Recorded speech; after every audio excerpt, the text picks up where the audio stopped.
Diretamente dos estúdios da Akiba Station, está começando mais um podcast Kenko TV.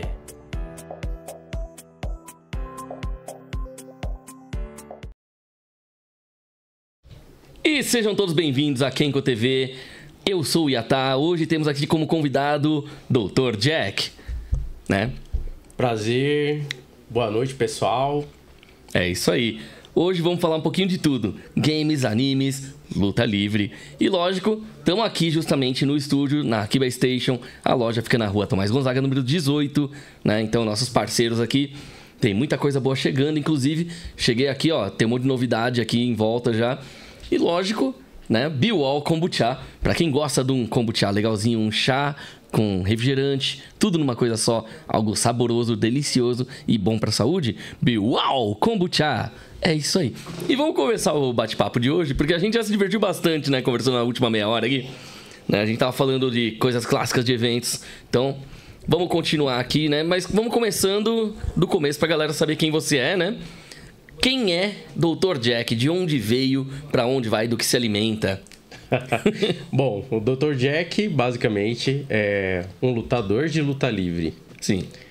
Eu comecei na equipe Gigantes do Ringue, lá em meados de 2013. Nossa Senhora. Treinava pra caramba lá no comecinho e hoje a gente faz parte aí da equipe Action Pro Wrestling, APW. Que é uma coisa que tá crescendo bastante, né, a luta livre ultimamente, hein? Sim, eu diria que é uma retomada, né? Sim. A luta livre ela já teve uma grande história no Brasil. Anos 90 principalmente. Sim, muito forte, 80, né? A década de 80 foi muito, muito prestigiada. Sim. Se você pegar as pessoas principalmente mais velhas, assim, o pessoal mais idoso, o pessoal vai lembrar do Marino, vai lembrar do Bob Júnior mesmo. Bob Júnior, vai lembrar do Michel Serdan. Nossa. Vai lembrar de uma galera incrível aí, né? E hoje a gente tem uma nova geração de lutadores, né? Muito habilidosos, muito, muito bacanas aí.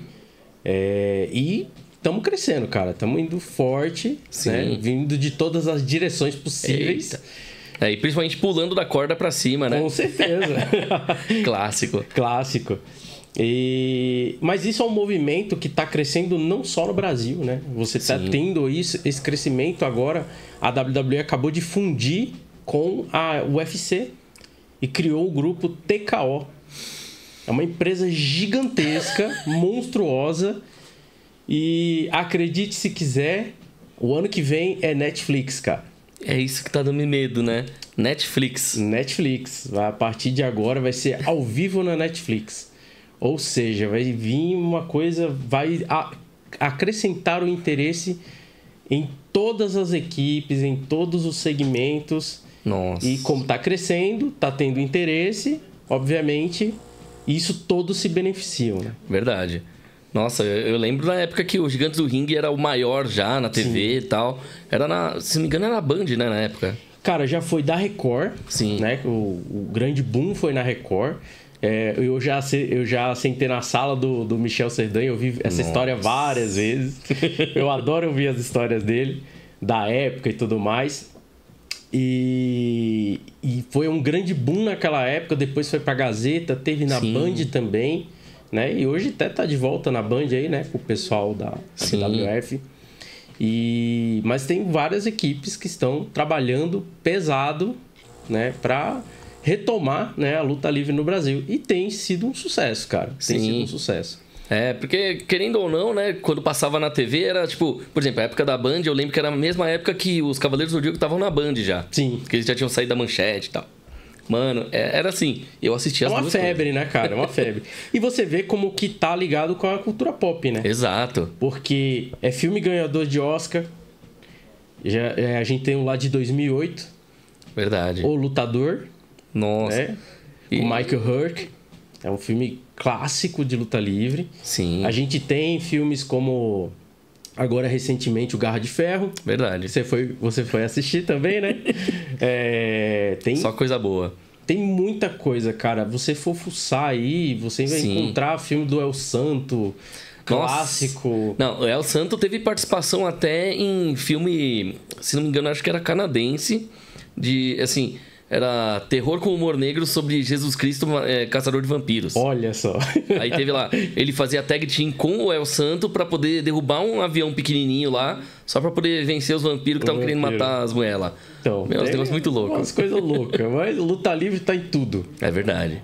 Aliás, Mucha Lucha, né? Tipo, Mucha Lucha. Foi uma forma de apresentar pras crianças a luta livre. Sim, sim. Mucha Lucha é um clássico eterno da luta livre mexicana, né? Exatamente. Tem também o filme com o Blackjack, né? Ah, é Nacho Libre. Nacho Libre. Nossa. Outro clássico. Eterno. E tem um filme do SBT, esse é um pouco menos lembrado, ele é mais underground, mas ele é ali do começo dos anos 2000, com o David Arquette. Que é bizarro, mas ao mesmo tempo eu adoro aquele filme, cara. Eu acho ele bizarro, mas eu acho muito bom. Não, mas luta livre, né? Querendo ou não, eu quando magro participei disso por um bom tempo. Aham. Nossa, quem lembra disso aí, comenta aí embaixo. Né? Mas assim, realmente a luta livre ela meio que acaba trazendo um pouco do teatro e um pouco da luta, tudo numa coisa só, né? Sim, cara. E isso aqui é uma das grandes virtudes da luta livre, é que ela não é meramente troca de soco, né? Ela tem toda uma construção de história, tem as provocações. É basicamente uma série, cara. Sim. É bem construído, fica parecendo uma série. Isso chama muita atenção, né? Verdade. Você tem todo aquele ápice, né? É construído aquele ápice. Maravilhoso. Quem acompanha aí, por exemplo, as WrestleManias da vida, sabe que tem toda uma construção até chegar na WrestleMania, né? Sim. Então, quando chega, você tem aquele... Finalmente chegou, né? Finalmente o desenrolar da história vai ser definido. E às vezes não é definido, eles ainda deixam um ganchinho ali. Verdade. Porque isso é uma das graças da luta livre, ela sempre deixa um ganchinho ali pra continuar. Sim. Tanto que os jogos teve desde Mega Drive, Super Nintendo, até hoje em dia aí a gente vê nos Play 3, Play 4. E a prova de que ela tá em tudo é que, por exemplo, você tem aí no Tekken, né, com o King. Verdade. Você tem vários jogos. Eu tava assistindo um anime esses dias. Kengan no Ashura. E tem o Sekibayashi lá, que é o cara que leva porrada e ele não defende. Verdade. Ele é da luta livre, ele não defende porrada. Nossa. E o cara é bizarro, cara. O cara é muito louco. Ele tá num nível de torneio, assim, onde os artistas marciais têm assassinos, tem... Só os caras da pesada, assim. Verdade. E ele tá de boa lá, tá tranquilo, tá lutando. E tá de igual para igual com todo mundo, e isso é bacaníssimo. Verdade. Você vê como que a imagem, né, da luta livre, até no Japão, por exemplo, tem um respeito muito grande, né? A cultura nipônica, ela tem um respeito muito grande pelos lutadores japoneses. A prova disso é os lutadores lá, eles têm um status quase que divino, né? Sim.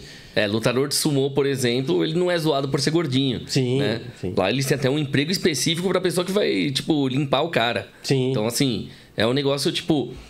você tem o imperador, você tem... Ali, em segundo lugar, você tem os lutadores de sumô e os professores. E aí depois é que vem a população mesmo, normal, assim. Sim. Né? Na parte de respeito e tal. Uma coisa engraçada, a gente... O Antonio Inoki, né? Que é lendário. Nossa... Qualquer um que já ouviu falar sabe que o cara é respeitado por todos os atletas do mundo inteiro. Tem inúmeros atletas e ninguém tira porque é luta livre. Não, todo mundo respeitava os tapas dele, né? Diziam até que o cara ia ter sorte se o cara tomasse aqueles tapas dele e tal. E todo mundo que tomava tinha sucesso mesmo. Era até engraçado, porque acabava... Sim. Essa lenda se perpetuou aí no meio da luta. É quase que assim, né? A ideia do mão divina, né? Onde ele toca... É tipo o toque de Midas. Toque de Midas. Toque de Midas de luta. Então nesse caso é o tapão de Midas. Boa. Curti essa, hein? É maravilhoso. Que me faz lembrar que teve uma época que eu tive um apelido meio besta, assim, baseado nessa mesma história. Que assim, que me chamavam de Kaminote, que seria tipo mão de Deus. Né? Porque assim, que eu dava os tapão, mas a pessoa não se machucava, né? Mas era assim, era sempre de brincadeira e tal. Né? Justamente por causa dessa ideia da luta livre. Que assim, que a roupa que eu usava era uma máscarazinha meio aleatória, mas eu usava um pijama. Então assim, é um negócio meio louco, né? E assim, eu lembro que teve o Janja mesmo, que você falou até que ele voltou a lutar, né? Eu lembro na época que ele quebrou a perna, né? Foi nessa época que eu tava lutando também. Tanto que assim, eu fiquei me sentindo meio mal. Putz, se o cara daquele tamanho quebrou a perna, imagina eu que sou 1,5 m, né? Aí pronto. Olha, cara, e aí é que a gente entra numa parte muito técnica da coisa, Sim. né? Muita gente às vezes brinca, né? Fala, luta livre não é real e tal, não sei o quê. Mas as pessoas não entendem que tem toda uma preparação, Sim. né? Todo um trabalho a ser feito para que não haja lesões. Verdade. Né? Isso eu tenho visto vários outros profissionais da área falando também, né? E aí eu queria corroborar com isso. Cara, não é uma coisa para ser feita aleatoriamente em qualquer lugar. Você tem que ter um treinamento. Se você não tiver um treinamento, você vai se machucar. Isso é fato. E dependendo da situação, vai se machucar feio, né? Vai, cara, vai. E às vezes você vai ser impedido de continuar. Sim. Eu já tive situações de pessoas que se lesionou e não pode mais fazer. Eu conheço mais de um caso desses. Então é complicado, tá? Por isso que eu falo, cara, você quer fazer luta livre? Procura profissionais. Procura uma equipe que faz, que tem você vê que os caras é desenvolvidos, os caras têm um treinamento, tem toda uma cartilha ali de treinamento e segue esses caras. Não vai ficar treinando assim em qualquer lugar ou de qualquer jeito. Eu sei, eu vou assistir aqui no YouTube e fazer. Nossa. Cara, não faz isso, pelo amor de Deus. No YouTube, mesmo que expliquem direito, não tá ensinando tão bem assim. Porque assim, tem até uns ótimos professores, eu poderia dizer vários aqui que eu acompanho e tal. Mas assim, você ter um profissional de arte marcial, um profissional com entendimento da questão física, das limitações que às vezes você pode ter, para te explicar a melhor maneira, cara, isso você precisa de alguém que tenha entendimento e que saiba o que está fazendo. Sim. Isso é um fato. Então é uma coisa que eu sempre peço, galera. Quando a WWE colocava aqueles avisos lá, não faça isso na escola nem em casa. Cara, é sério, não faz isso em qualquer lugar. Vai pra academia, procura. Eu sei que para alguns é um pouco difícil, porque às vezes a gente não tem todos os estados aí, né? Hoje tá crescendo, tá surgindo novas equipes, né? Mas, cara, se você puder, procure uma equipe profissional. Nem que você viaje, faça um workshop com aquela equipe para aprender o básico e volte para sua cidade. Mas pelo menos aprenda o básico. Para você não se machucar e pior, não machucar os outros. Porque é sério, cara. Machuca mesmo. E o que eu diga, né? Minha situação ali. Não, e detalhe, né? Tipo... Por exemplo, no meu caso, eu treinava lá com o pessoal da turma do Bob Jr. mesmo, ali na 2004, mais ou menos, assim. Que a turma do Cos Pobre, todo mundo fez amizade com ele na época, então a gente ia de vez em quando lá. Também porque o Jean já tinha entrado na época lá, né? Aí beleza, a gente fez um vídeo lá com a música do Multialute até. E aí o Jean já tava estreando a roupa do Dylion dele. Aquela roupa era incrível, era inteira de papelão e ele conseguiu fazer um negócio perfeito. Maravilhoso. E foi na mesma época que ele quebrou a perna. Que foi assim, tanto que até... Por isso que eu fiquei surpreso que ele voltou a lutar agora, né? Então... Porque naquela época ele tinha parado por causa disso. Aí... provavelmente deve ter limitado alguns movimentos, alguns golpes, né? Embora ele usa bastante chute, cara. Sim. Ele deve ter tido trabalho de fortalecimento, né? Sim. Fortalecimento do corpo, pra que ele não tenha uma piora do quadro. É verdade. O lutador de luta livre é meio maluco também, né? Eu sei. Porque assim, se não me engano, o que tinha quebrado a perna dele foi justamente o roda gigante, o golpe, né? A roda gigante. Que no 360 deve ter caído de mau jeito, né? Foi. Esse é uma das coisas que a gente sempre fala, né? Olha, cai certinho, faz a queda. 80% da luta livre é queda, cara. Se você não fizer a queda correta, você vai se machucar. Não, assim, tanto que, 2005... não sei se você lembra daquele Street Chaves que fizeram a versão, né? Jogo do Street Fighter versão Chaves pra Mugen, né? Aí o que aconteceu? Tinha um cosplayer de Chaves lá que tava toda hora sempre de Chaves. Aí eu fui lá e fiz aquele... Parece o Freddy Krueger do King of Fighters, é o Choi. Choi. Aí eu fiz aquele cosplay, eu era magro e tal. Aí beleza. E foi bem na época que eu aprendi como fazer queda de luta livre, né? Que o Bob Júnior ensinou. Ele tem uns movimentos. E aí o que acontece? Beleza. Não tinha aquele que ele tinha que girar e dar a garra na frente? Então eu fui lá e aquela queda de, tipo, coloca o braço na frente pra não bater a cabeça e tal, né? Sim. Então, consegui dar 3 giros e fazer isso aí ao vivo no palco. Animecon ainda, isso eu lembro bem. E aí o que acontece? Então eu dou esse golpe, ele dá os Hadouken, chega na hora do golpe final, né? Aí pronto. Os dois, um abraça o outro e os dois começam a pegar no microfone falando e volta o cão arrependido. Aí vai aquela velha clássica, né? Sim. Então assim, essa foi a apresentação que a gente fez na Animecon 2005, se não me engano. Ou 4 ou 5, agora tem que lembrar. Mas é isso. E eu tava lá. Eu tenho que dizer que é uma das sensações mais bacanas da luta livre. É quando você tá aprendendo um movimento que é muito difícil e você consegue executar e você fala, nossa, eu consegui perfeição e tô fazendo aqui e tá bonito. Depois você vê no vídeo, cara, é bacana. Assim como a cobrança de si mesmo também é muito grande, né? Verdade. Porque você tá sempre se cobrando pra melhorar ali, pra dizer, não, eu ainda não tô naquele nível e tal, tenho que trabalhar mais, tenho que treinar mais. Então isso é bacana, cara. Eu acho que é uma ferramenta de superação. Verdade. Né? Eu vejo muita gente que entra tímido na luta livre, que tem uma personalidade um pouco mais soturna, mais quietinho, aí depois se solta, vai aprendendo, vai falando, vai se desenvolvendo, né? Isso é. Se desenvolve fisicamente, se desenvolve socialmente. É incrível, cara. Não, tanto a luta quanto o teatro me ajudaram bastante nessa parte. Porque assim, quem olha pra mim hoje não acredita que eu falo quando eu falo que sou tímido, né? Tem esse detalhe. Porque assim, eu dancei de cueca em evento. Né? Precisa ter uma coragem pra isso, pois né? Não, e foi bem na época que eu tava meio mas que você tava magro. Assim. Tava bem magro. Hoje em dia não tô mais magro, né? Então, difícil, mas mesmo assim... Você então seria um forte candidato a lutar de sunguinha mesmo, né? O pior é que eu lutei sumô quando eu era magro. Aí agora que tá adequado, você não vai. Acho que eu precisava voltar a fazer participação. O problema é que, assim, o grupo que eu conhecia lá em Atibaia. É longe pra caralho chegar lá, né? Mas aqui em São Paulo tem uma equipe. Tem. Depois eu te passo os detalhes. Maravilha. Eu conheço uma pessoa que também é do meio das lutas, que ele já visitou, né, essa academia de sumô aqui do São Paulo. Nossa. Aí é legal. Você já tentou lutar algumas coisas diferentes do que você já faz? Cara, eu já fiz um pouco de taekwondo. Lá na época que eu era muito novo. Fiz um pouco de Wing Chun também. Boa. Mas o meu foco sempre foi a luta livre, porque a luta livre tem uma coisa muito diferente, né? Sim. Em vez de eu trabalhar a minha agressividade em si, que também é uma coisa boa... Tá? Eu super aconselho vocês a fazerem artes marciais, porque é uma coisa boa para se você tem uma agressividade dentro de você, que você não tá bem trabalhada, cara, você vai fazer a arte marcial, você vai desenvolver aquilo e você vai ter um controle muito grande sobre a sua raiva, seu dinamismo, sabe? Você tem um controle, cara, é muito incrível, assim, quando você chega nesse nível que você às vezes a pessoa tá te provocando ali, tá querendo uma briga com você. Nossa. E você tá tranquilo. Você fala, não, eu tô tranquilo porque isso aqui é mais sobre a pessoa do que sobre mim, né? Então você fica de boa, né? Você não vai agredir a pessoa à toa, né?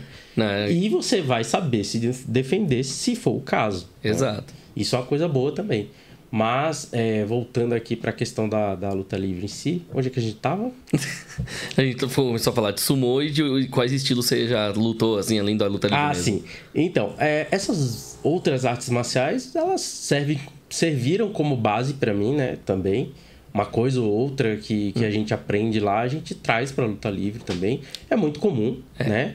Cara que faz outras artes marciais, você vê o próprio Zanza que você falou. Sim. Ele faz Kung Fu, ele faz, se eu não me engano, Muay Thai. Na minha equipe tem a Lina, que é uma lutadora que veio do judô. Nossa. Faixa preta de judô, não dá pra brincar ali, porque senão você toma um couro. Principalmente de perto, né? Porque o judô é impacto mesmo. Puxa, vai embora. Nossa. E assim, tem muita gente do jiu-jitsu também, né?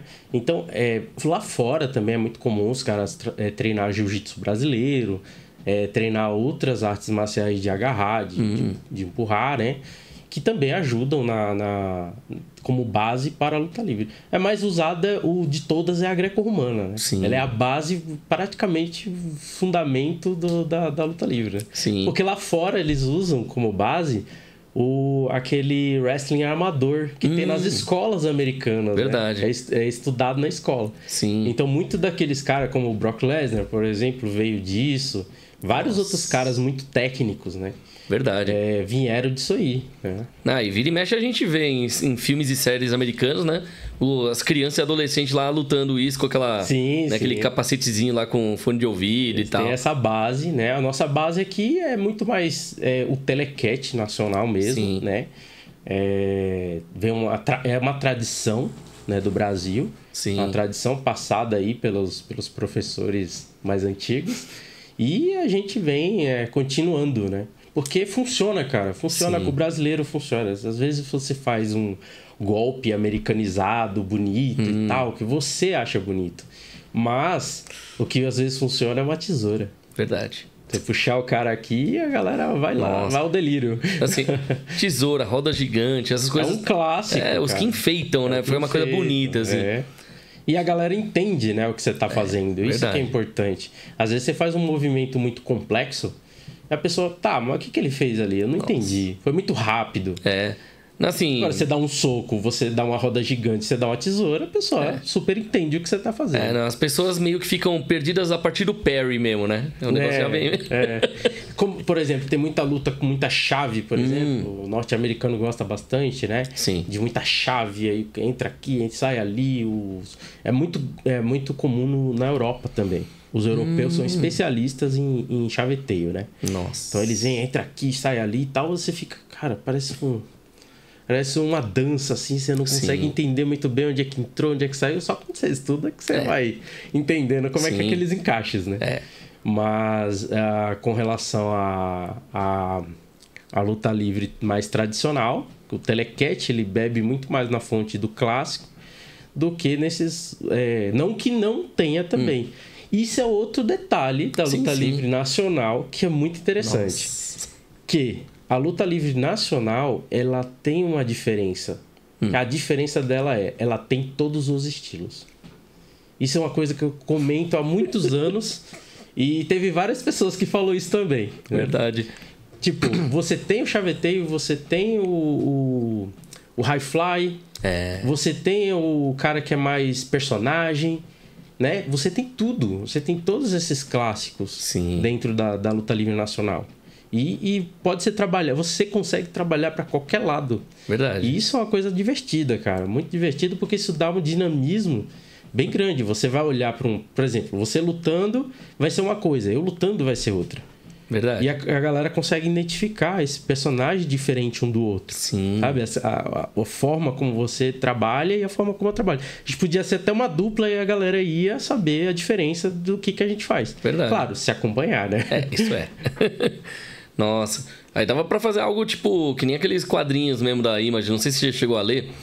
Shirtless Bear Fighter. Esse eu não conheço. Assim... As capas dos quadrinhos que é bizarro demais. Que assim, que o cara... Os pais morreram, né, quando teve um acidente lá. E ele foi cuidado por ursos. Né? E assim, só que ele bebê tinha barba já. É um negócio meio louco. Era um negócio que você postou esses dias, não é? Eu vi. Né? Que eu voltei a ler esse tipo de coisa, eu vi... Que assim, que aí ele vai lá, ele luta com o urso, ele faz luta livre contra o urso. Você sabe que o Zangief tem essa história, exatamente. Né? Então assim, por isso que eu gostei desse quadrinho. Né? E o Zangief também, eu até brinco bastante com o negócio, né? Que ele é o... Por ele ser o soviético, né? Então ele não sabe que a União Soviética acabou até hoje.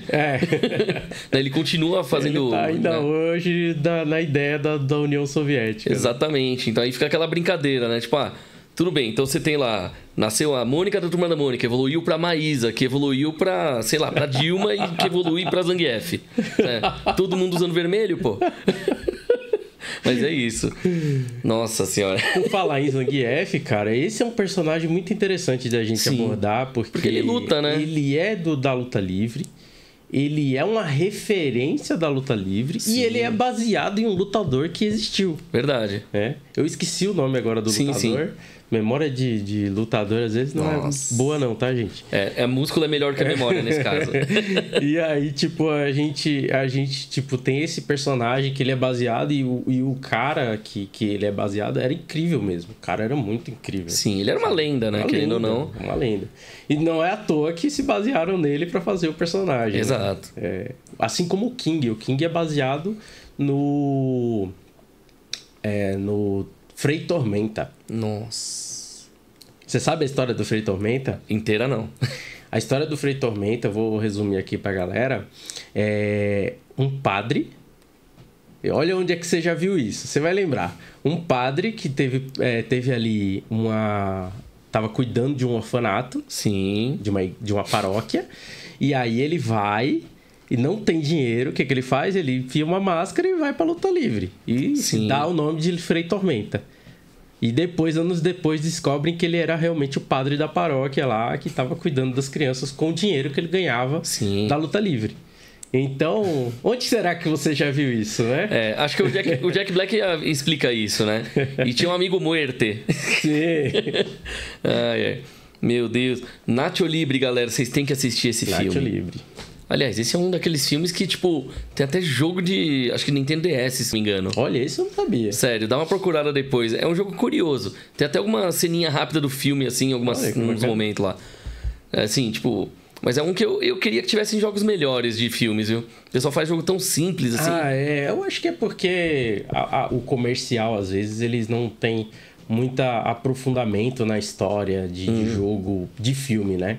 Então eles fazem só pra aproveitar o hype do filme ali, né? Sim. Não tem muito esse desenvolvimento. É diferente quando você tem o contrário. Você vê, você tem o jogo e vira pra outras mídias. Às vezes também a galera né, não trabalha muito bem com isso. O Tekken é um exemplo. Nossa. Já teve 2 filmes, teve uma animação e não conseguimos salvar nenhum deles. Verdade. Resident Evil, que só as animações 3D que se salvam, né? Porque o filme live action é um pior que o outro. É complicado, cara. Tá mais distante do jogo do que outra coisa. Pior que é. Parece outra série, né? Tipo, é baseado, mas é baseado bem longe, assim. É só o nome. Nossa. Não, assim, aí falando nesses jogos, luta livre e tudo mais, tem algum jogo de luta livre que é o seu favorito? Cara, acho que é quase que uma unanimidade. O SmackDown vs Raw 2008. Nossa. Mas eu também tenho outro, além desse, eu tenho o 2011. Que são os meus favoritos, assim. Tem um outro que é japonês. Tem muito personagem. Na época que eu joguei, eu não conhecia metade dos personagens. Hoje eu já conheço um pouco mais. Que é o... Acho que é Fire Pro Wrestling. Eu não tenho certeza. Sim. Mas é um jogo muito bom. Tem uma jogabilidade legal, é divertido. Ele tem uma facilidade, assim, pra você criar personagem e tal. Fazer umas modificações nos personagens. Montar time e tal. Nossa. E ele é 2D, né? O bonequinho tipo o Rabu, quase, sabe? Mas é bem feitinho, cara. Bem bacana.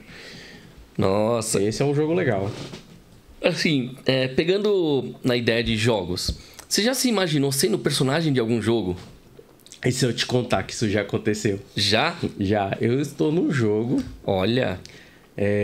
Há uns anos atrás apareceu uma proposta, né, de uma equipe, se eu não me engano, eles são da Suíça. E eles entraram em contato com alguns lutadores, inclusive comigo. E tem lá no jogo, tem os avatares da gente lá no jogo. Nossa. A gente tá lá. Eu tô lá, eu sei que... Da minha equipe, eu sei que tá eu, o Ace Williams e o Hellhammer. Nossa. Nós 3 estamos no jogo. Eita. E assim, você entrou na luta livre há mais ou menos quanto tempo já? Cara, eu já tenho 10 anos. Nossa. Eu entrei em 2013... Já vai fazer 11 anos já. Nossa. Praticamente já fez, né? Porque já vai acabar o ano. É verdade. Meu Deus. A situação assim... E nesse meio tempo, de quando você começou pra agora, teve muita mudança na sua vida? Ah, cara, mudou muita coisa, muita coisa. E em partes da mudança também a luta livre. A luta livre faz completamente parte dessas mudanças, né? Porque assim, por exemplo, eu agradeço muito a luta livre, porque ela me colocou no caminho de pessoas, de muita gente que eu não conheceria de outra forma, talvez, sabe? E poderia conhecer uma galera por outras coisas que eu gosto. Porque eu não sou só da luta livre, né? Eu tô no RPG, eu tô no Swordplay. Nossa. Eu tô envolvido com a galera do cosplay, então tá tudo ali meio que junto e misturado, né? Sim. Mas tenho ainda, sim, por exemplo, eu conheci o Popó, cara. E Nossa! Isso é uma coisa que a luta livre me proporcionou, né? Porque o cara é uma lenda, né? O cara é uma lenda. E posso te contar, cara? Eu vi uma cena, eu queria até comentar essa cena, cara. Sabe aquelas máquinas de dar soco? Sei. Lá em Curitiba, no último evento que a gente foi, no Fight Comedy Show. Nossa. Eu vi o Popó dar um soco naquela máquina e eu juro pra você, a máquina saiu do lugar. Nossa. A máquina fez isso, cara, assim, deu aquele tranco.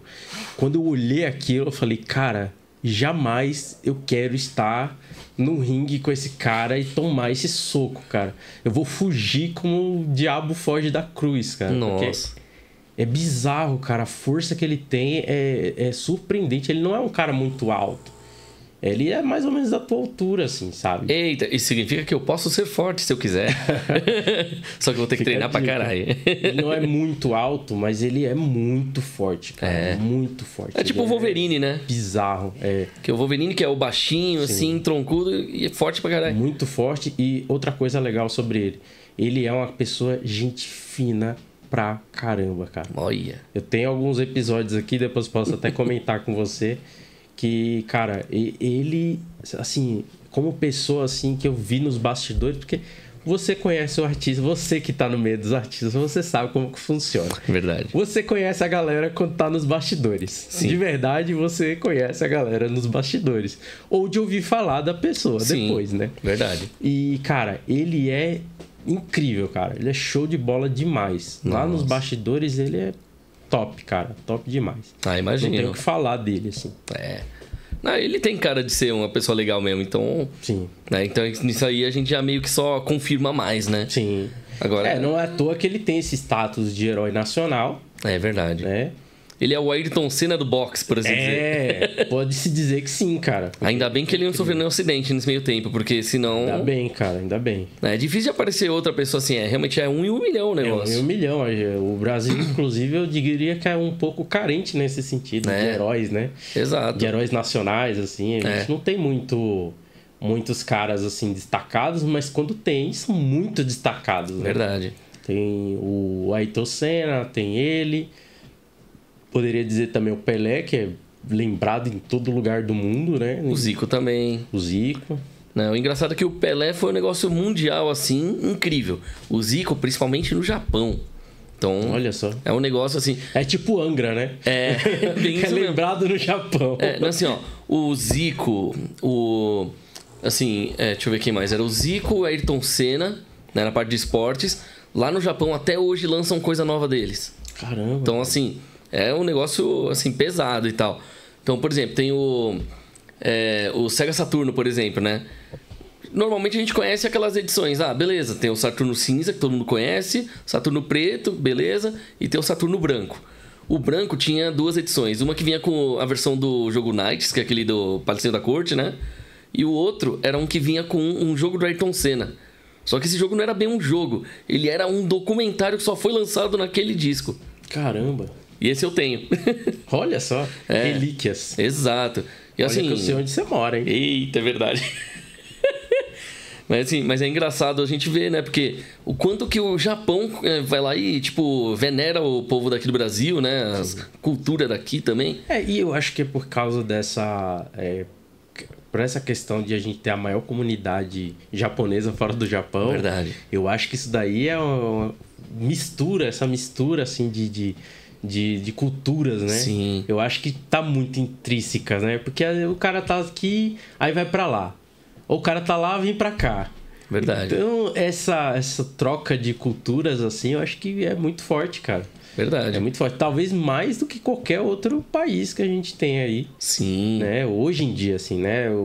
Claro, a gente tem várias influências, porque o Brasil é multiplural aí, em todos os sentidos absolutos, né? Assim, verdade. A gente tem uma pluralidade incrível. Eu que morei 15 anos em Maceió, Alagoas, né? Nossa. Então eu sei que tem essa disparidade, por exemplo, cultural dentro do próprio país. Verdade. O jeito que as pessoas veem as coisas aqui não é o jeito que se vê lá. Meu Deus. Mas ao mesmo tempo, lá tá presente aqui, sabe? Sim. Então é uma coisa muito doida isso. O Brasil, ele é muito...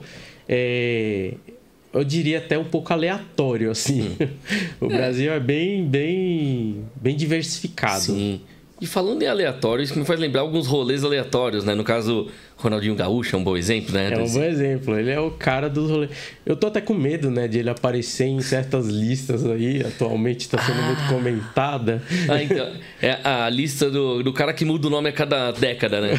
Porque eu conhecia como Puff Daddy até outro dia. Deu nada, virou P. Diddy. Tipo, pois é. Tô com medo dele aparecer nessa lista aí. Olha, o problema é, há 2 anos atrás, ele postou uma foto do lado dele, falando que era uma pessoa incrível, que não sei o que e tal. Mano... E do jeito que ele é dos rolês realmente aleatório... Eu não duvido que ele estivesse lá. Não duvidaria, cara. Não duvidaria. Mas não quero falar mal dele porque eu gosto muito dele. E estou torcendo para que seja tipo uma coisa assim... eu conheci o cara ali nos bastidores, mas não sei realmente a extensão né, do que o cara realmente faz. Então... Porque assim, quando você conhece, tipo, bastidor de um canal de TV, você aproveita e já tira foto, né? Sim. Tipo, até quando é um político, você pode não votar no cara, mas você vai tirar uma foto. Você vai tirar uma foto, vai conversar ali, às vezes a sua impressão ali naquele momento é boa, né? Exatamente. Mas aí quando você vai conhecer de fato a pessoa, aí é outra história. Mas o legal de verdade é quando é o contrário, né? Quando você acha que a pessoa é ruim, na verdade ela é boa. Eu já tive algumas experiências assim. De conhecer a pessoa, achar, eu acho que essa pessoa aí é meio estranha. Né? E aí eu conheci a pessoa e falar, caramba, é totalmente diferente do que eu tava esperando. Assim. Exatamente. Então assim, sempre tem, né, essas inversões, né? Tipo, a gente pensa que uma coisa é outra, assim. Teve muita gente que você conheceu dessa forma, assim, que você achava uma coisa e de repente era totalmente diferente? Então, como eu comentei agora, tipo, sim, já aconteceu mais de uma vez. Eu não tô lembrando de um caso específico para comentar aqui. Mas, sim, já teve gente que eu conheci e falei, cara, parece bem diferente do que eu tava esperando, assim. Né? Nossa. Muita gente, até na luta livre mesmo, por exemplo. Eu não vou citar nomes, mas... teve gente que eu conheci e falei, cara, essa pessoa trata a pessoa bem, trata como igual, né? Respeita a pessoa, não vejo a pessoa excluindo, né? A pessoa. Então eu falei, pelo menos comigo, essa pessoa que fala às vezes uma coisa ou outra, não tem nada a ver pra mim. Pelo menos pra mim, né? Para as outras pessoas aí eu já não controlo. Verdade. Né? Assim, que eu às vezes até fico espantado, né? Quando... Tipo, é alguém que todo mundo fala mal e de repente a pessoa é boa, assim, né? Você olha e fala, pô... Como assim você está falando isso da pessoa, sendo que a pessoa que eu conheço não é essa que vocês estão descrevendo? Né? Tanto que, assim, o quanto eu já não presenciei desse tipo de história, né? Então... Mas sabe o que muitas vezes acontece, na minha opinião, tá? O que acontece às vezes é que as pessoas, elas têm um momento ali ruim com a pessoa, tá? Ela tem uma história ruim com a pessoa... E, infelizmente, vai ficar manchado aquela pessoa pra ela. E aí não vai sair por nada nesse mundo. E a pessoa ficar com mágoa, né? Ela leva aquilo pra vida. Vai ficar inimigo daquela pessoa pro resto da vida. Quem nunca, né? Quem nunca? Mas, e aí a pessoa não vai mais ter aquele contato com aquela pessoa. Da mesma forma, até se você vê alguém falando bem daquela pessoa, talvez você não goste, né? Porque verdade. Acontece. Não, assim, eu mesmo já passei por umas situações desse tipo, então eu realmente então eu entendo. Você entende. Eu entendo bem do que se trata. Né? Inclusive, uma coisa engraçada, que teve uma banda que eu tive há muito tempo atrás, né, 2004, 2005, que assim, a gente foi fazer um show em 2005 no Anime Friends, né? Então assim, a gente tava abrindo o show internacional praticamente naquele dia. Aí o que acontece? Quando eu desci do palco, Teve umas pessoas que eu nunca vi na minha vida. Vieram me cumprimentar, dando parabéns, falando assim... Eu não ia com a sua cara, eu não gostava de você, mas agora eu te respeito, porque eu vi que você é totalmente diferente e tal. Não sei o quê. Eu, nossa... Tudo porque viu meu show, assim, eu nem sei quem é a pessoa. Né? Então, assim, aí a pessoa passou a me admirar e deixou de ter um asco da minha pessoa, assim. Que parece que, por osmose, né? Uma pessoa ou outra falava mal de mim, sem me conhecer. E aí a pessoa ficou, né, com o pé atrás, com tudo em mim. Com o pé atrás. É o que muitas vezes acontece, né? A pessoa vai ouvindo outras pessoas, mas não tem a experiência com aquela pessoa. Exatamente. Então, a sua experiência pessoal com aquela pessoa não existe. Você tem a sua opinião formada com base no que você viu outra pessoa dizendo e que ela viveu com aquela pessoa. Mas, e às vezes nem viveu, né? Pois é. Esse que é o pior, né? Exato. Às vezes nem viveu. Mas no caso de tenha vivido, a experiência é sua, não é da pessoa. Pois é. A pessoa não pode tomar como base, né, para sua vida. Você pode sim ter cautela se você ouviu falar, por exemplo, que a pessoa é um estelionatário ou que tenha certas atitudes que você não concorda, você vai observar aquela pessoa e dizer, bom, se a pessoa tiver essas aqui, vai confirmar aquele viés, né, de que a pessoa... Nossa, que papo, né? Do nada, assim, a gente tá virando um papo psicológico aqui. Mas de certa forma, luta também tem o psicológico na história, né? Isso é verdade, cara. Porque, querendo ou não, como foi falado logo no começo agora, tipo, depois que você aprende a lutar, você aprende a se controlar. Sim, é verdade. E esse controle passa por isso também, né? De você analisar as pessoas, de você... Como a gente vive num meio... muito diversificado de personalidades, de jeitos, de tudo. Você encontra tudo. O Yatá não deixa eu mentir que nos eventos ele encontra de tudo, literalmente. Assim, qualquer tipo de pessoa você esbarra em evento. Então, tipo, você não tem o que saber o que vai esperar, o que vai encontrar, né? Exatamente. Então você vai analisando aquelas pessoas e tal, você vai encontrar de tudo mesmo. Então, tipo, tem algumas que me surpreendem, ou positivamente ou negativamente, mas sempre tem alguns que me surpreendem, viu? Sim, tem muitos que surpreendem. Tem muito cara, às vezes, que você não dá nada no evento, tá ali, tá de boa, tá... Aí você vai descobrir, não, o cara é um dos fundadores do evento, ou o cara é uma figura importante em algum lugar. Você fala, caramba, o cara tava aqui, eu nem tava nem sabendo quem era. É, bem isso mesmo. Tava trocando ideia com o cara aqui, boa. Não, desse jeito aí, vou dar um exemplo, uma amizade que eu tinha, assim, tipo, que o jeito que eu conheci foi muito aleatório. Imagina o seguinte, tô eu no evento, tal, zoando bastante, fazendo cosplay... Aí eu faço amizade com um cara aleatoriamente, de repente ele consegue me ajudar até a conquistar a menina que eu tava afim na hora. Olha só. Beleza. Aí, depois de anos de amizade, eu fui descobrir que ele era dono de uma franquia inteira de coisas que eu gostava e que eu era um dos clientes. Olha só. Tipo, aí... Não fazia ideia. E eu descobri da forma mais aleatória. Eu tava de madrugada falando com ele no MSN, aí ele chegou e falou, pô... Né, tipo, que eu comentei que a minha mãe tava, né, reclamando que precisava de ajuda lá pra pagar as contas na época. Foi uma época que tava, assim, acho que era a transição de presidentes e tal. Então tava tudo com juros altos ali. Bagunçado, né? Aí beleza, aí eu falando, putz, pra ajudar a pagar as contas aqui em casa, né, não sei o quê.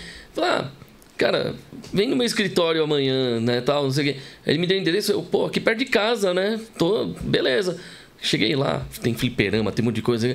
Eu, caramba, tipo, no escritório do cara só tem videogame. Ele falou, aí de repente eu vi o logo lá.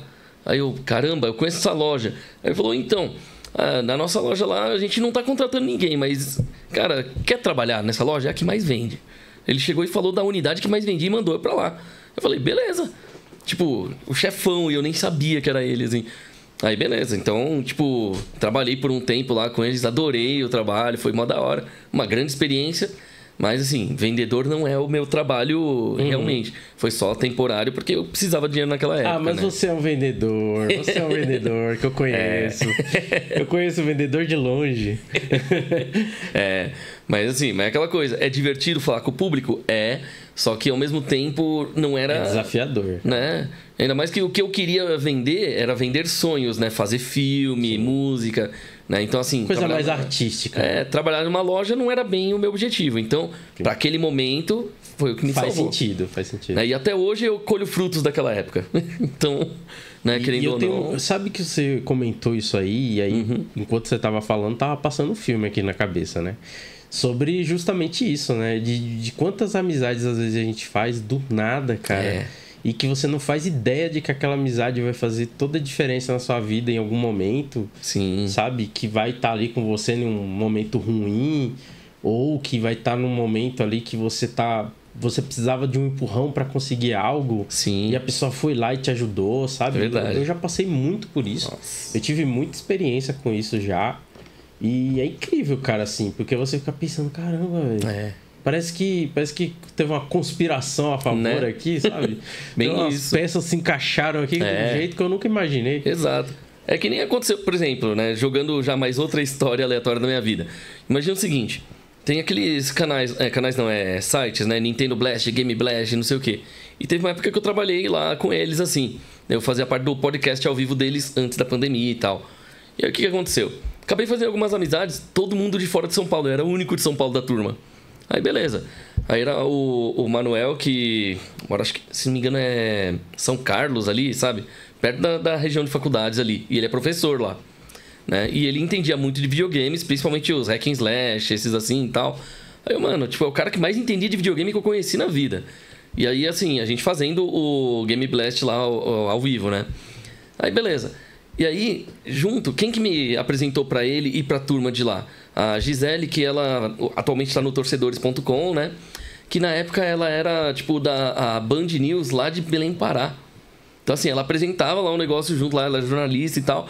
E eu, caramba, tipo, o pessoal lá de longe. Que quem me apresentou foi o Raul Tabajara. Que é um cara que trabalhou na Tectoy nos anos 90. Então, assim, você vê como o negócio foi... Virou um quebra-cabeça gigante, cara. Pois é, e no final das contas, assim, tipo, uma pessoa apresentou a outra, que apresentou outra, e com todas... Puxando, Então, assim, aí em algum momento, tipo, o círculo termina e volta a conhecer pessoas que conhecem o primeiro ali. Que conhece o primeiro, então, Mas é um negócio muito louco. Eu também ando muito nesse círculo, assim, de você bate e conhece um que conhece o outro. Exato. E aí volta e você fala, caramba, cara, como que pode isso? Né? E, galera, não tem medo não, pode mandar pergunta aqui, viu? Opa, né? O pessoal tem vezes que o pessoal tem medo de mandar pergunta escrita. Sem polêmica, hein, gente? Sem polêmicas. Né? A gente comentou sobre o negócio do Puff Daddy lá porque tinha a ver com rolê aleatório. Porque também é o assunto do momento, né? É verdade. Então, a gente comentou aí por alto, mas não vamos entrar nesse assunto. Exato. Nesse assunto aí eu vou falar em outro canal quando for um vídeo específico disso. Mas assim, né? Agora... Meio que, não falando de polêmica, mas deixando a ideia de, tipo, sobre polêmica. Você já viu muitas acontecendo nesses eventos, né? Cara, não só em eventos, na própria luta livre. Nossa. Eu não vou nem entrar nisso. Eu não vou nem entrar nisso, porque assim, do tempo que eu tô... Mas assim, as coisas mudaram, tá? Sim. Do tempo que eu tô pra agora, cara, já tipo, é 80% melhor, 90% melhor. É muito mais tranquilo, sabe? Ainda existe, né? Sempre tem alguém que fala alguma coisa que não devia, mas no geral tá bem mais tranquilo, né? A galera se provocava muito, mas às vezes você não sabia se era personagem ou se era real, tem ou se detalhe. a pessoa era pancada das ideias também, porque acontece também, né? Pior que é verdade. Como eu disse, a gente encontra de tudo, né? Então, às vezes você vai ter essas figuras aí no meio que às vezes é como o pessoal diz, é um pouco nocivo, né? Sim. Um pouco não, muito nocivo, né? Mas hoje assim é bem mais tranquilo, Eu assim posso falar particularmente dentro da minha equipe, a gente tem uma boa relação entre a gente. Num geral assim, a equipe é bem unida, né? A gente trabalha muito junto. Então, tipo, a gente quer ir para uma direção, a gente conversa, sabe? Tem também essa coisa de conversar mais aberto, tipo, não, vou falar o que eu penso mesmo aqui. Sim. E olha que a gente tem um grupo bem diversificado em todos os sentidos, tá? Tipo, é tudo, é ideologia, tudo, absolutamente tudo. Então, assim, é um milagre que ninguém tenha se matado ali, um matado o outro, né? Cara, é um milagre mesmo. Ainda mais nos dias de hoje, que todo mundo briga por qualquer coisa. Sim. O rusguinha às vezes aparece, igual qualquer grupo de amigos existe isso, né? Mas, verdade.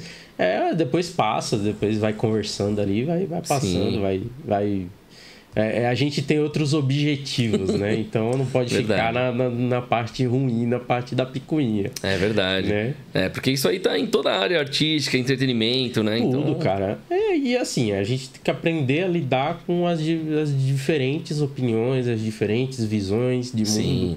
As diferentes visões de tudo. Sim. E além disso, que a gente vê, a PW pelo menos, a gente se vê muito como empresa mesmo, sabe? Sim. E isso é um passo importante, porque assim, quando você se vê como família, por exemplo, e não que a gente não tenha esse sentido também, mas aí quando você se vê muito como família, fica muito uma coisa não profissional, né? Sim. Mas quando você tem um código de ética, você tem toda uma...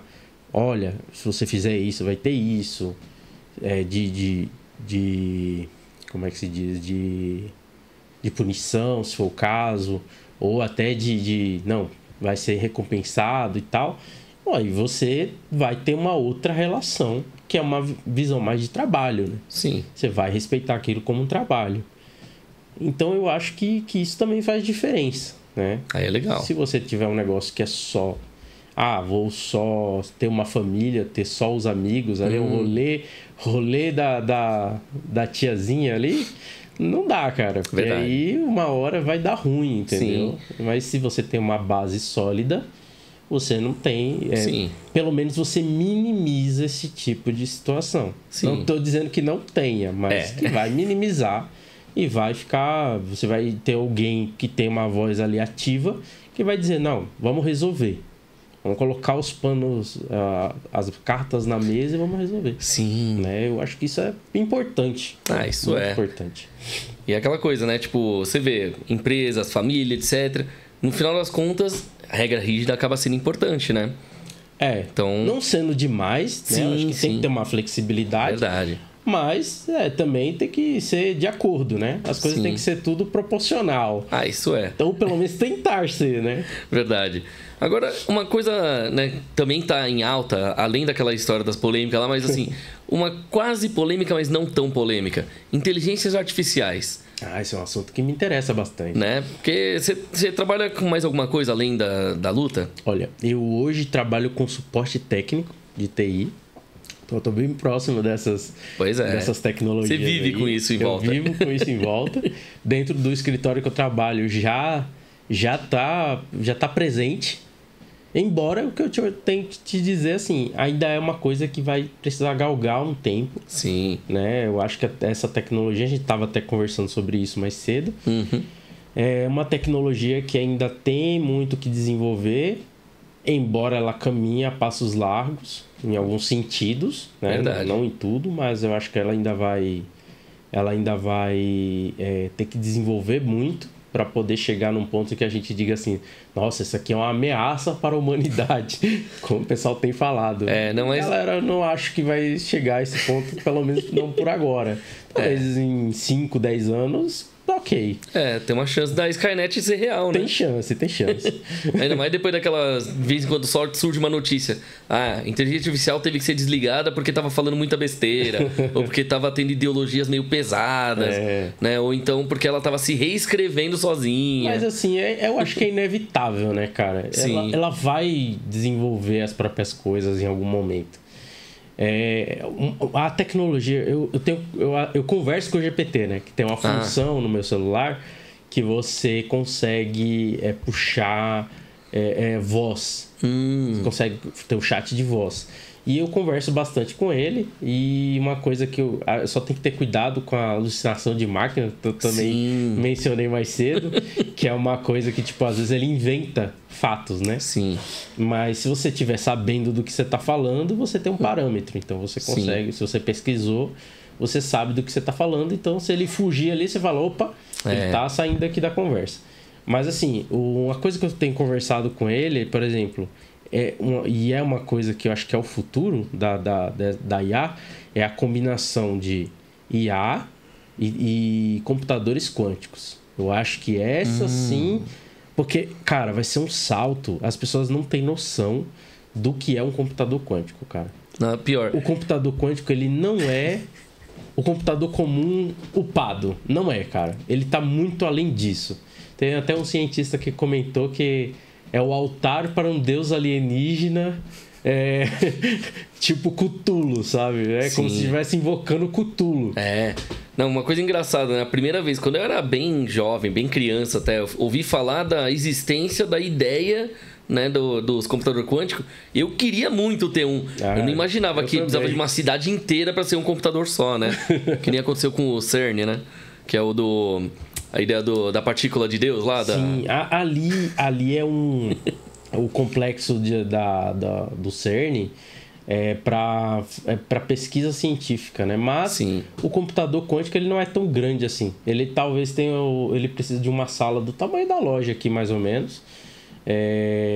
Não é tão grande assim, mas precisa de resfriamento 24 horas. Nossa. Ele precisa gasta uma energia incrível para poder manter ele resfriado. Ele tem uns tipos de cilindros assim, quem já viu as imagens na internet, né?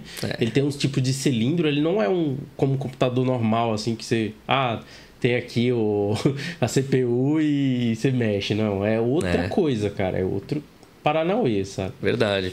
O engraçado é que justamente o do CERN ali, ele tem o formato de um anel, né? Tipo, ele fica meio que subterrâneo e tal. Justamente porque não tem um espaço fora da Terra que dê pra usar sem atrapalhar uma cidade. O foco do CERN, na verdade, ele nem é um computador quântico, você acredita? Sério? Ele é basicamente uma instalação de pesquisa. Eu tenho o doutor aqui não porque eu realmente tenho doutorado, tá? Revelações. Mas, assim, parte do meu personagem tem a ver com a minha personalidade, né? E uma das coisas que eu gosto de pesquisar é justamente desses assuntos, né? Sim. Eu acho que você já deve ter visto mais de uma vez eu publicando alguma coisa dessa área, e por isso que até que você quis comentar. E assim, o CERN, ele é basicamente uma pesquisa sobre partículas. E no nível quântico. Sim. Né? Então, por isso que eles descobriram a partícula de Deus. Eles tiveram que fazer esses tubos, que são esses cilindros, né? Eles tiveram que correr a partícula na velocidade da luz para poder atingir e encontrar a partícula que eles queriam. Sim. Né? Então, até tem umas histórias agora que apareceu que eles detectaram, isso é oficial, não é teoria da conspiração, porque tem um monte, né? Sim. Envolvendo principalmente o CERN. Mas a teoria que se diz que eles detectaram uma estrutura em quarta dimensão. Eles conseguem saber que aquela estrutura tá lá, mas não conseguem saber exatamente o que é. Então, tipo assim, eles devem ter algum tipo de equipamento que consegue medir isso, embora pensar o que é uma estrutura em quarta dimensão já é outra coisa também bizarra, porque a gente está em terceira dimensão, né? Então, você pensar numa quarta dimensão, existe até uma teoria que eu vi ontem, que é o tempo, né? Mas aí já fala-se de cristais do tempo. Então, é uma viagem incrível, cara. Ciência é um negócio maluco, cara. Que aí já vai do cubo 3D pro hipercubo, né? Sim, o negócio fica mais... Sim, você tem o cubo lá, né? E ele é que a teoria da quarta dimensão vem por causa do cubo, né? Você tem lá os lados dele e você consegue teorizar, pelo menos, que a quarta dimensão existe. Se fala até em 11 dimensões, né? Sim, nossa. Então, imagina, se você não consegue nem resolver a quarta, vai saber qual que é a 11ª, né? Nossa. Não, mas imagina, tipo, se assim, um desenho não consegue perceber que ele tá em 2 dimensões, né? Então ele não dá pra ele saber que nós existimos, porque ele não faz parte da terceira. Exatamente, essa teoria eu acho que é maravilhosa, né? Porque incrível. Faz você entender muito bem. Quer dizer, se o desenho não consegue saber que tá em 2 dimensões, a gente, por exemplo, já sabe que está em 3. A gente já tem a consciência, está em 3. A gente não consegue enxergar, talvez. Mas em partes a gente já consegue entender. Verdade. Agora, e a teoria fala, né? Que se você entende que você está em terceira dimensão, para a quarta falta só você enxergar. Nossa. Então entra aí muito um assunto super complexo, né? Porque vira científico e psicológico ao mesmo tempo. E filosófico pra piorar, né? Porque aí já entra aquela coisa de, tipo, a dimensão, a cabala, a não sei o quê. Aí começa a falar dos seres que são da outra dimensão. Aí pronto. As possibilidades, né? Isso eu chamo de as possibilidades. Sim. Porque nada comprovado, então vamos para teorias. Exatamente. E o engraçado é que tem algumas teorias que dariam filmes incríveis, né? Cara, com certeza. E tem filmes totalmente baseados em teorias dessas, Sim. né? O próprio Matrix. Tem inúmeros Sim. O Enigma do Horizonte, né? Enigma do Horizonte. Que é aquela fala do horizonte de eventos, né? Que ele fala. Sim. Que deram esse nome pra nave e a nave sumiu, depois do nada ela reapareceu e tava todo mundo perdido, sumiram. E aí, de repente, o cara descobre que aquela antimatéria que tá lá dentro consegue levar a pessoa pro inferno e voltar, sabe? Olha só. Porque o inferno faz parte da 4ª dimensão, é uma coisa muito louca, assim. Eu já vi algumas teorias nesse sentido, cara. É louco, né? Eu já vi algumas coisas nesse sentido. Eita. É que nem o Triângulo das Bermudas, né? A galera teoriza pra caramba do Triângulo das Bermudas. Né? Que pode ser um lugar magnético, como pode ser uma coisa alienígena, como pode ser uma coisa sobrenatural. Sim. Tem uns negócios muito loucos. Tem, por exemplo, a anomalia magnética do Pacífico. Sim. Tem a anomalia magnética aqui na região do Brasil, né? Que pega o Brasil e tá aumentando. Sim. Ninguém sabe direito o que é isso. Então tem várias coisas. Daqui a pouco a gente vai virar o podcast do foguete aqui. Olha, eu gostaria de chamar ele pra cá, inclusive, o Sérgio. Seria da hora. Seria legal. Quando ele vier, me chama. Com certeza. Mas uma coisa é certa. Provavelmente 98% das perguntas que eu fizesse, ele ia responder com complicado isso, cara. Com certeza. Né? Bem assim. E se a gente for parar para analisar, a ciência e a luta livre, elas têm muita coisa a ver uma com a outra, né? Uhum. Então, assim, é uma coisa bem legal, que aí o seu personagem é o doutor. Sim, então... e isso aqui tem uma coisa a ver, é justamente essa parte psicológica de como funciona, de como a gente enxerga isso, né? Tem a parte filosófica também. Sim. Né? De como você conta uma história, de como você entra na mente das pessoas com isso. Tem toda uma teoria, né, por trás disso. Sim. Que a gente estuda, né? É outro fato importante ressaltar, galera.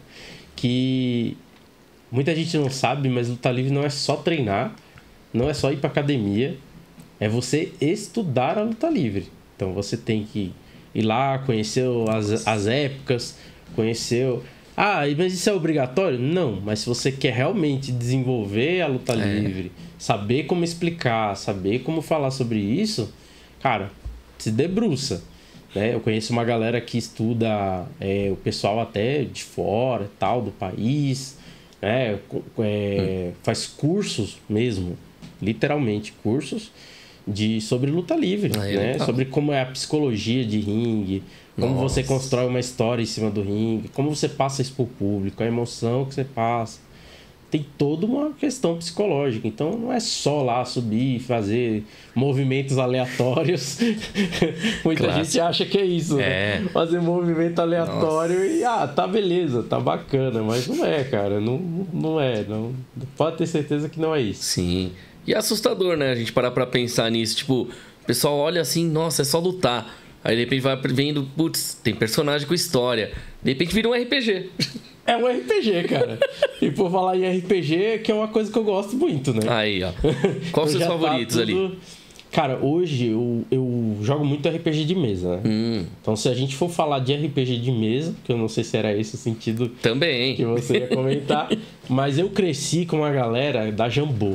Nossa. Então os caras que hoje estão na Jambô, né? Na época era outra empresa, mas Tormenta desde criancinha, né? Nossa. Ali 2003.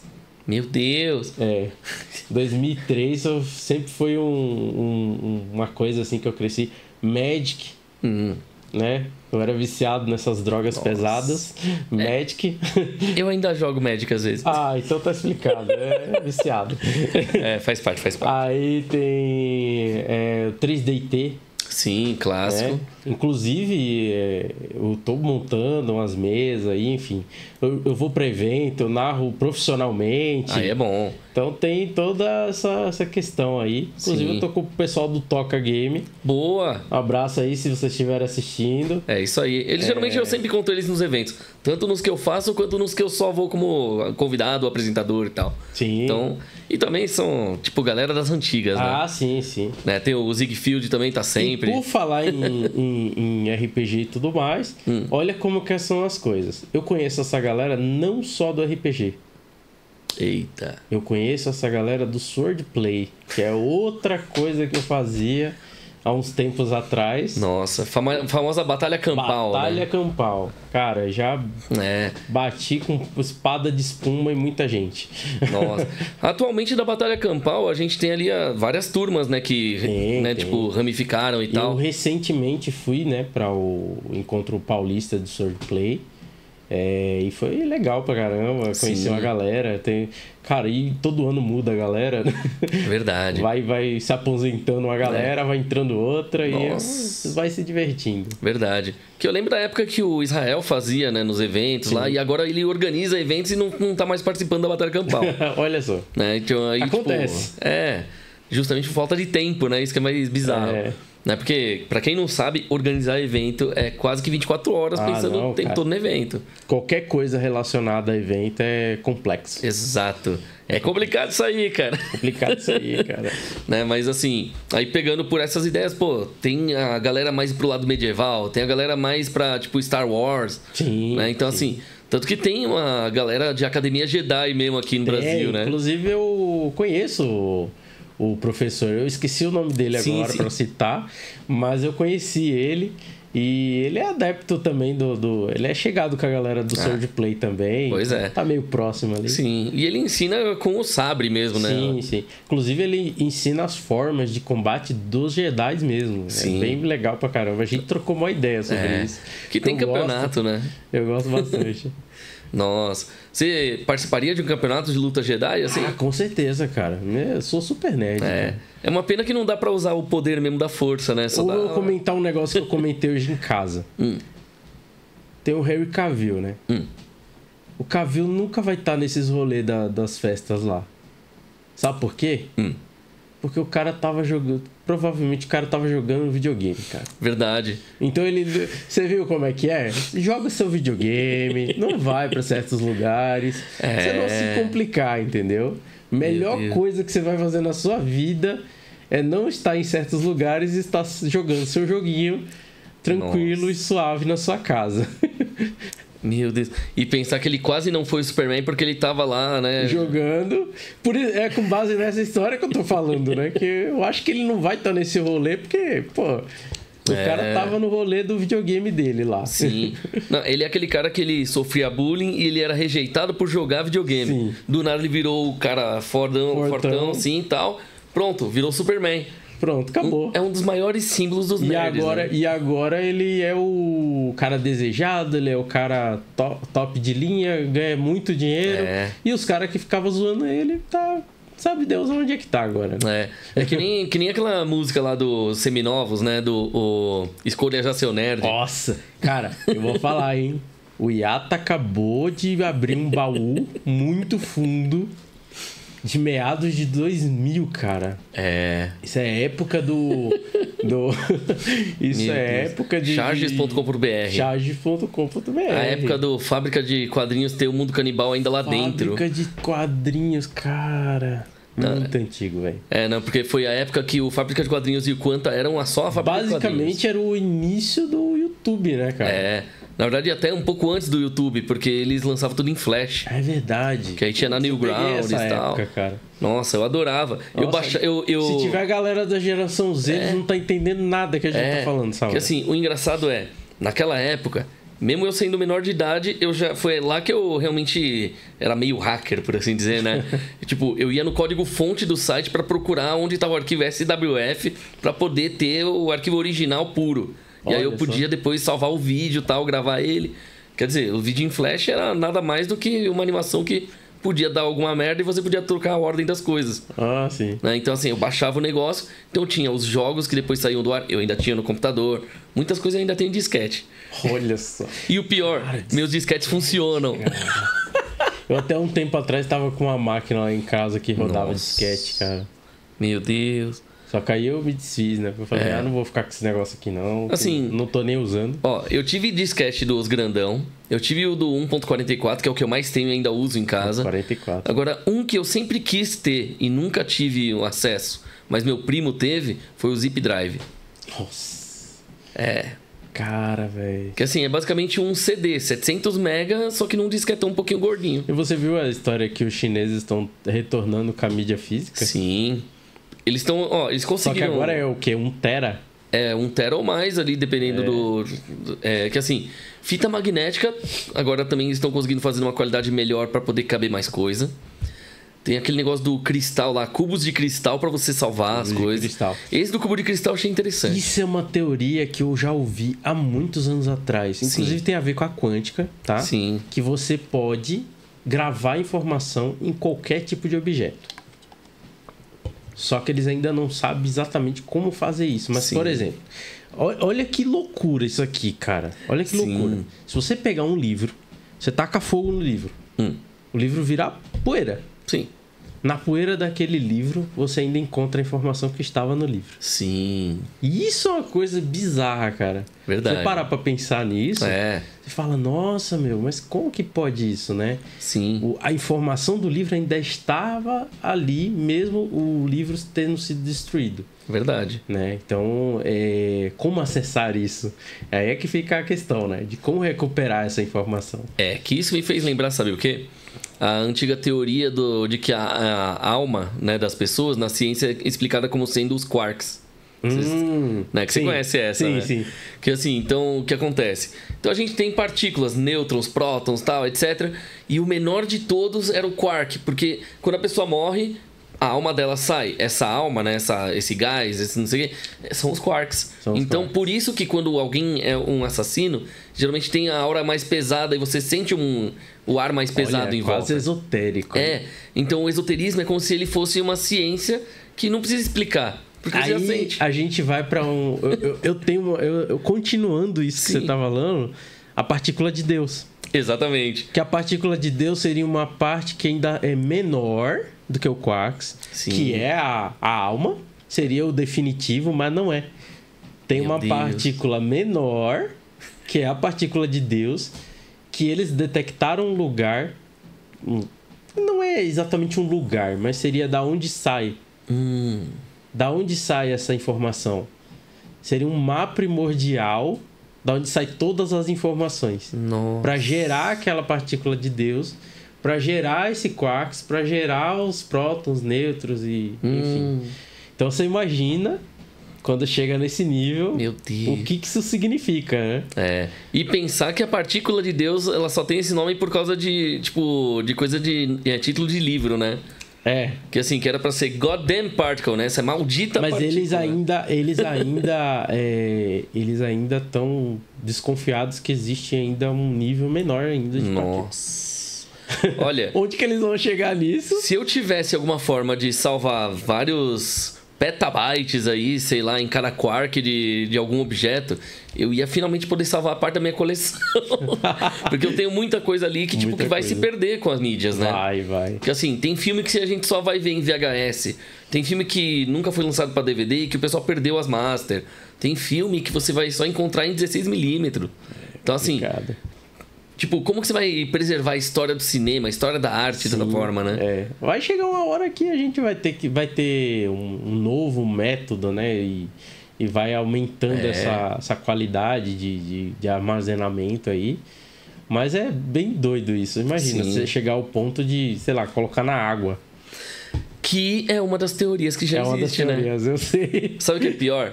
Isso me fez lembrar um desenho animado que fala sobre apocalipse. Já assistiu o Metalocalypse? Não, esse eu não conheço. Que assim, uma banda de metal que em todo show um monte de gente morre por causa dos efeitos especiais da banda. E isso aí, e essa banda toca, sem saber que fazem parte de uma profecia. Olha só. Porque o apocalipse depende das músicas de metal deles. Olha que coisa. Então, assim... Eu vou até procurar agora. Metalocalypse, se não me engano, acho que ele tá no Max. Mas isso aí é tipo os Simpsons? Não, é pior. É tipo, imagina assim, no Adult Swim. Sei. Só que tema muito pesado. Então, assim, tem um demôniozão lá e tem alguns anjos e tem as baleias orcas que são, tipo, seres divinos. Todo mundo querendo que essa banda, que todos os caras são idiotas, sejam, tipo, os profetas lá do... né, os messias. Que legal. E aí o vocalista, ele tem que criar a música. E aí eles estão usando um copo de água pra gravar a música. Porque eles usaram essa teoria aí do copo de água.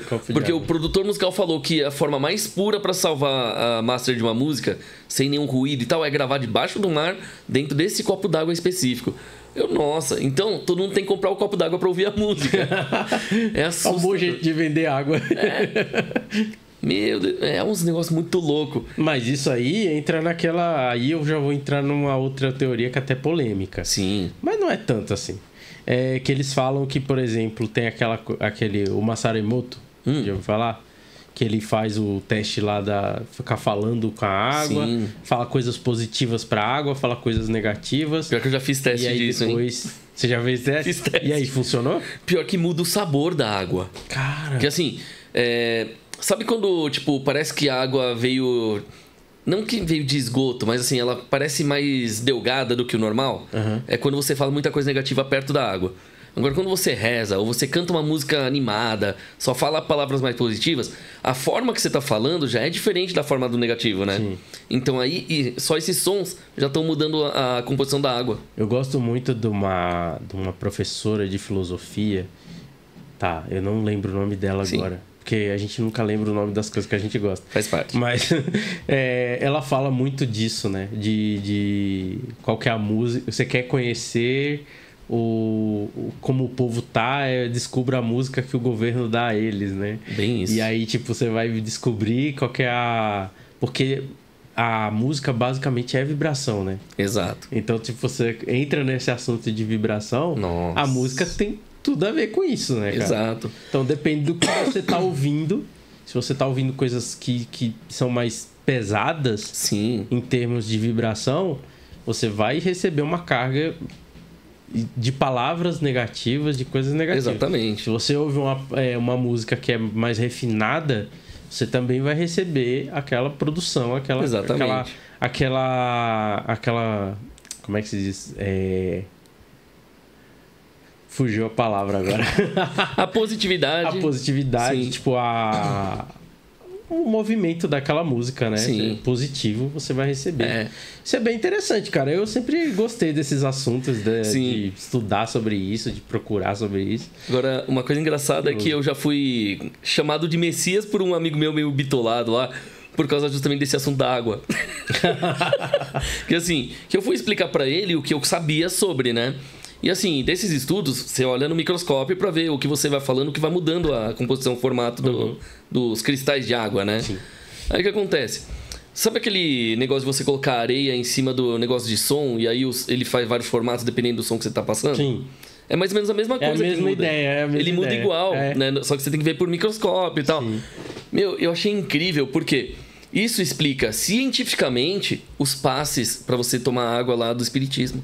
Olha só. Entendeu? Tipo, é uma forma de mostrar que a religião tá usando ciência sem perceber. Sem perceber. Na verdade, sempre teve esse dilema aí de dizer que a magia, né? Que o pessoal chama de magia, Sim. a magia é uma ciência não compreendida, né? O pessoal fala muito isso. Exatamente. Porque, querendo ou não, se a gente for ver, o som ele pode se propagar de formas diferentes e ele pode modificar até o formato das coisas. O melhor exemplo, quando fizeram o Hulk de 2004, né, do Ang Lee. Aquela versão, eles estavam usando armas de som para tentar derrubar o Hulk, porque nada derrubava ele. Uhum. Né? Então é a única coisa que segurava ele. E ele se deforma quando bate o som, né, das armas de som. Exatamente. E o Superman também, eles conseguem derrubar o Superman com som também. Exatamente. E aí é aquela coisa, né? Tipo, então assim, é a ciência utilizando a natureza de uma forma assim, sabe, bem pesada, né? É uma manipulação, né, Exato. da natureza, né? Exatamente. E é por isso, aí já entra aquela coisa. Como que a água benta vira água benta? você tá rezando perto da água. Sim. É o som que tá indo pra lá. Por isso que tem esse negócio aí dessa teoria da água, que pra mim já deixou de ser teoria, já é uma prática, né? Cara, é porque, assim, quando você leva pro geral, pra galera, ainda há uma resistência a novas informações. Exato. Existe uma resistência por parte da população em geral, né, a novas informações. Isso daí vai levar um tempo. Tem uma galera que fala, né? Que leva um tempo pra galera se adaptar a essas novas informações.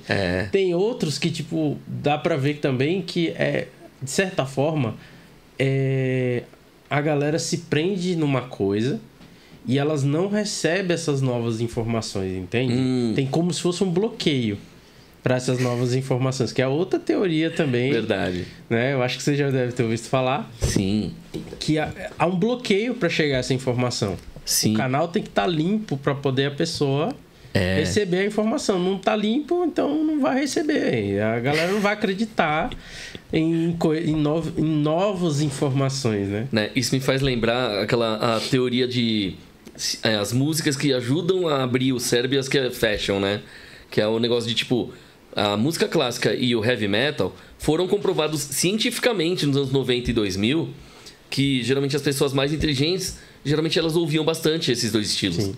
E assim, aí quando a pessoa ouvia mais uma música pop, era mais, tipo, não era tanto a parte da inteligência, mais emocional e tal. Então tinha os negócios... E aí, o que acabou virando piada, mas faz parte do estudo, era sobre a ideia do funk ou das músicas distorcidas. Ó, já vai chegar na polêmica, hein? Você vai apanhar. Não, então, mas aí é que tá. Tipo, só que vira polêmica, mas é parte da ciência, né? Porque o que acontece? O funk, né? O brasileiro, né? Porque tem tipos diferentes. Sim.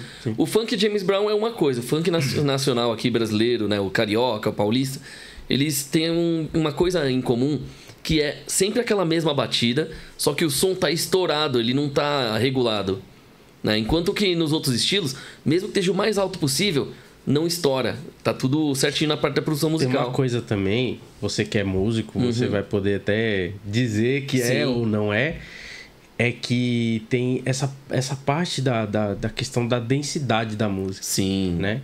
Tem a densidade dos instrumentos, a densidade de como é tocado, de como é feito. Sim. Então isso tudo faz diferença na construção dessas músicas. Exatamente. Né? Então eu acho que é mais nesse sentido, né? Tipo, Sim. Você tem uma densidade na letra, né? Às vezes. O assunto às vezes é pesado da letra. Sim. Depende de quem tá cantando, depende de como o artista tá compondo e tal. Mas aí, tipo... eles levam, às vezes, para um sentido mais pesado. É tipo um filme de terror, né? Se você fica só vendo filme de terror, há uma tendência, e isso daí é científico, tem comprovação, de que se você viver uma série de filmes de terror, você vai ficar deprimido. Você tá uma tendência maior à depressão.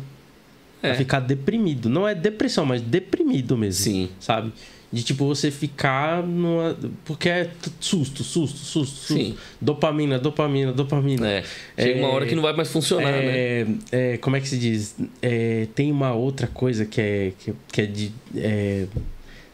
tem um outro hormônio que age. Eu esqueci o nome agora. Ah, tá. Tem a serotonina também, que... A serotonina, a dopamina, elas tendem a ser positivas. A dopamina, se ela for excessiva, ela perde efeito. Exato. Né? Agora, a dopamina, se eu não me engano, ela tem dopamina não. A serotonina, ela tem a ver com um abraço, com amor e tal. Sim, chocolate. Chocolate. Agora, essa outra que eu tô falando, ela é muito falada pelo pessoal da maromba, né? Que ela até atrapalha o crescimento do músculo. Sim. Né? Por exemplo, estrogênio, excesso de estrogênio. Sim. Também atrapalha no corpo, de atrofia músculo, enfim. É triste. Cara, é muita coisa. É muito assunto. Verdade. E você vê que a gente caminhou de uma coisa a outra em segundos. Verdade. Né? Porque, tipo, esses assuntos, eles querendo ou não, estão interligados. Exatamente. Eu fico feliz que atualmente as pessoas estão falando disso, né? Com mais frequência. Sim. Né? Tá sendo mais comum as pessoas conversarem sobre isso, aceitarem esses assuntos. Tem certas rodas de amigos que não dá mesmo para conversar disso, porque a galera não aceita. e vida que segue. Exatamente. Como eu disse, né? Às vezes a gente tem que seguir o baile porque tem a diversidade de pensamentos, você tem que respeitar, não tem jeito. Exatamente. Mas você vê, né? A ciência, ela meio que deixa a gente mais, assim, acelerado para algumas coisas, né? Sim. Então, se não fosse isso, a gente não tinha essa curiosidade de aprender mais. Eu fico muito feliz de que a ciência esteja avançando nesse sentido de curiosidade mesmo. Sim. Que a gente está tendo mais acesso a essas informações. Verdade. Que é engraçado porque se você pegar muitos dos físicos teóricos de 100 anos atrás, tem muitas dessas teorias que a gente está falando agora que eles já falavam lá atrás. Verdade. Na própria teoria das cordas também. Sim. Nossa. Tem várias coisas que eles já debatiam em alto nível lá atrás. E agora que a gente tá começando a debater, tá chegando na população, né? Exatamente. Mas isso eu acho que a tecnologia também tá facilitando muito a gente chegar. Claro, a gente tem que ter muito cuidado as fontes, da onde que a gente tá vendo, se não é teoria da conspiração, pura e simples, né? Porque também cai nesses meandros aí. Sim. Mas, no geral, eu acho que tá sendo positivo, as pessoas estão buscando mais, né? Isso é. E tem uma teoria que eu tenho desde criança, que cada vez mais eu vejo gente que segue essa mesma linha de pensamento que eu.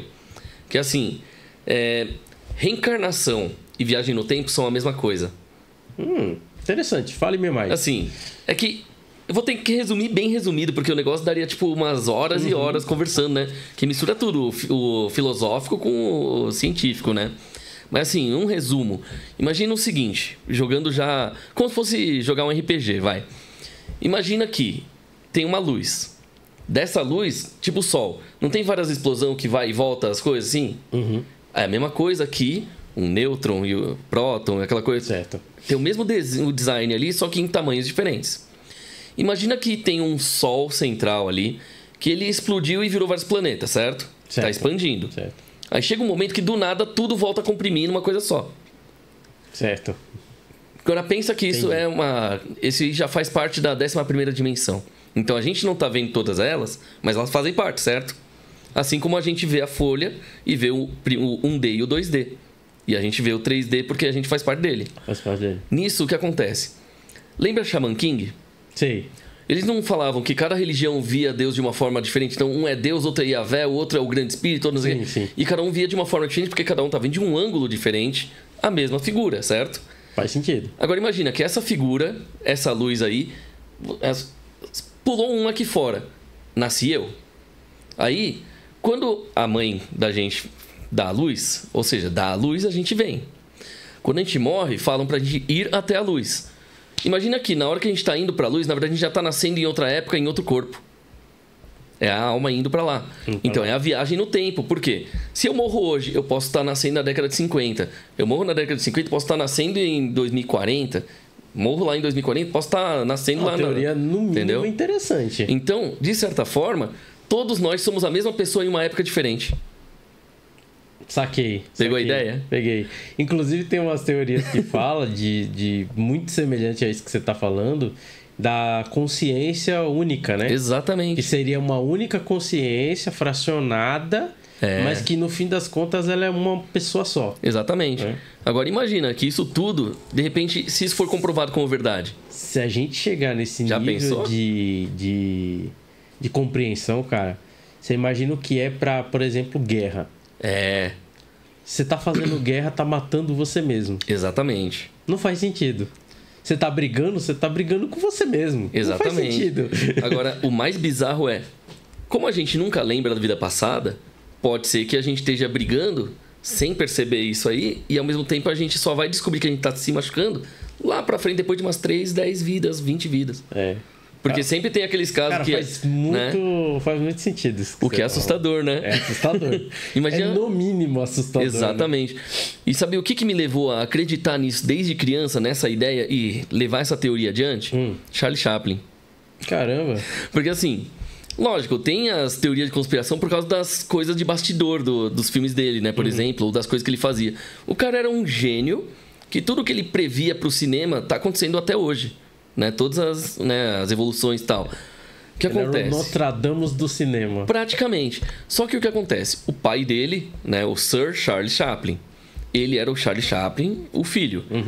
100 anos antes, tinha um cara com a mesma aparência que ele, o mesmo jeito e tal de agir, de falar, com o mesmo nome.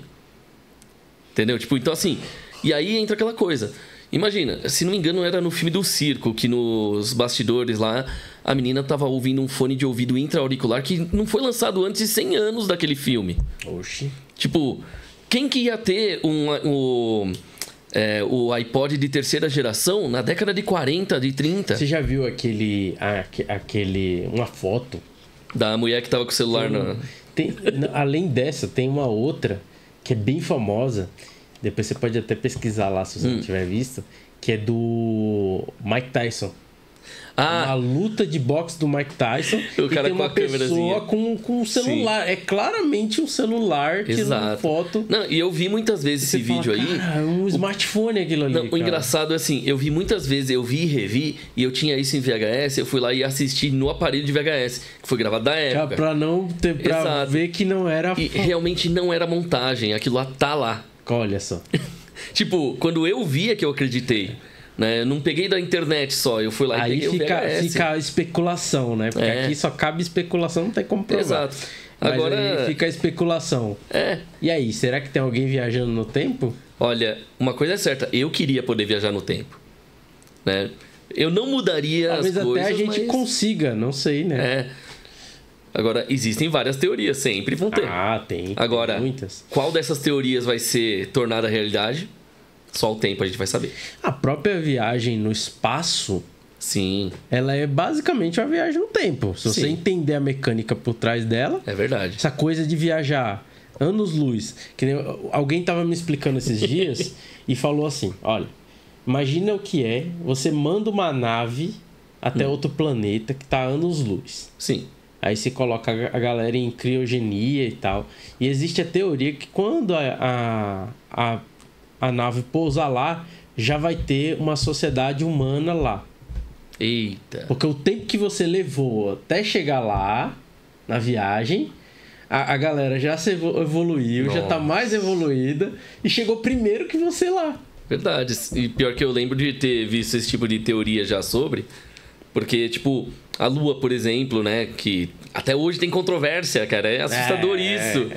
Né? Tipo, o pessoal falando... Chegou ou não chegou na Lua, né? Só que assim, lógico, que assim, graças a essa teoria, teve um filme chamado Fly Me to the Moon, que lançou, acho que no comecinho do ano, que tem a Scarlett Johansson, né? Tem o Channing Tatum, eles estão fazendo os dois personagens principais. Qual que é o negócio? Ele é o cara que foi numa das Apollo, só que ele não podia viajar, e o sonho dele era ir até a Lua. E o que acontece? Então ele virou o melhor técnico ali da NASA tal para poder mandar os outros pra Lua. Mas o sonho dele era ele ir pra lá. E ela é, tipo, fodona em marketing. Ela era estelionatária, mas ela era fodona em marketing. Geralmente os estelionatários são bons em marketing. Exatamente. Né? Aí qual que é o lance ali? Eles falaram, assim, eles brincaram nesse filme com a história da Apollo 11 pisar na Lua, se, assim, o presidente não acreditava que realmente eles iam conseguir pisar na Lua. Então... Pro caso de o homem morrer no caminho da Lua ou não conseguir chegar perto da Lua, tá pronto ali um cenário com Stanley Kubrick filmando para fazer o ao vivo e a pessoa tá lá. Então tudo que a pessoa tá falando direto da Lua tá acontecendo ali no cenário também. Entendeu? É mais ou menos isso. Só para garantir. Ou para caso acontecesse alguma coisa, explodisse. Enfim. Ou caso aparecesse coisa estranha. Eu já vi uma teoria parecida. Porque tem N... especulações, teorias, enfim. Uma das teorias que eu ouvi sobre isso aí é que eles gravaram realmente para lançar antes de realmente ir. Exatamente. Então eles lançaram porque eles estavam com medo dos soviéticos mandarem primeiro. Exato. Né? Mas aí eu não sei até onde isso é especulação, até onde isso é verdade ou não é, enfim. A gente só tem quando realmente tem os fatos, né? Verdade. Mas eu recomendo bastante esse filme, porque é uma comédia romântica sobre a viagem para o espaço até Apollo 11. Olha, parece bem interessante. Eu vou procurar depois. Como é que é o nome? É Fly Me to the Moon. Eu não lembro o título que veio pro Brasil agora. Mas tem a Scarlett Johansson e o Channing Tatum juntos. Olha, então, são bons atores. E já é uma dica legal aí, porque nesse filme... Cara, acho que foi um dos poucos filmes que eu me diverti no cinema, assim, do começo ao fim. Ele não me cansou. E lógico, a música Fly Me to the Moon, do Frank Sinatra. E olha Sinatra. que filme de ficção científica tende a ser um pouco pesado, né? Exatamente. Porque é muita informação. É. E aí a pessoa fica cansada, né? Uma hora a pessoa cansa. E no cinema, não sei que você esteja muito interessado no assunto. Porque é verdade. É complicado. Não, mas esse é um que eu recomendo. Tá aí a dica aí pra todo mundo que quer assistir um bom filme e gosta de ficção científica e de comédia romântica. Tá aí, Fly Me to the Moon. Combinação, hein? E falando em combinação, acabamos nosso horário aqui já. Só que a conversa tá indo, né? Isso que é mais... Então, assim, já fica aqui o convite pra vir mais vezes, inclusive. Opa! Quem sabe eu não trago o Sérgio aí dos foguetes? Opa, já pensou? Né? Aí vai ser da hora. Esse papo ia ser interessante. Exatamente. Então já faz o jabá pra galera conhecer os seus trabalhos, onde podem te encontrar. E é isso aí, vai. Aproveita o momento. Bom, queria primeiramente agradecer pelo espaço. Obrigado pelo convite, né? Ao Iatá, a equipe dele também. Queria agradecer também a PW, né? Que a gente está sempre trabalhando aí para fazer os eventos, para fazer os corres.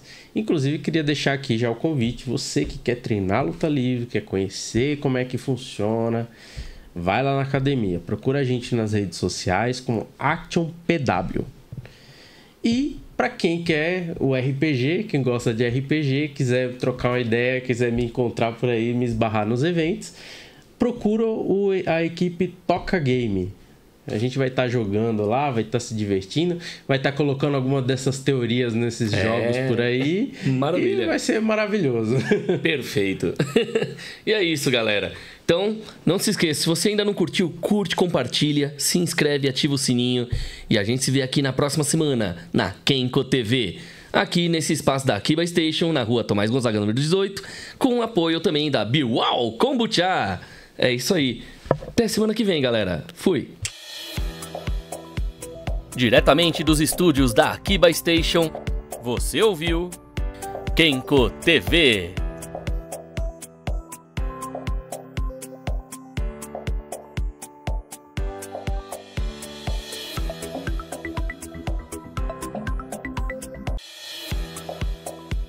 Diretamente dos estúdios da Akiba Station,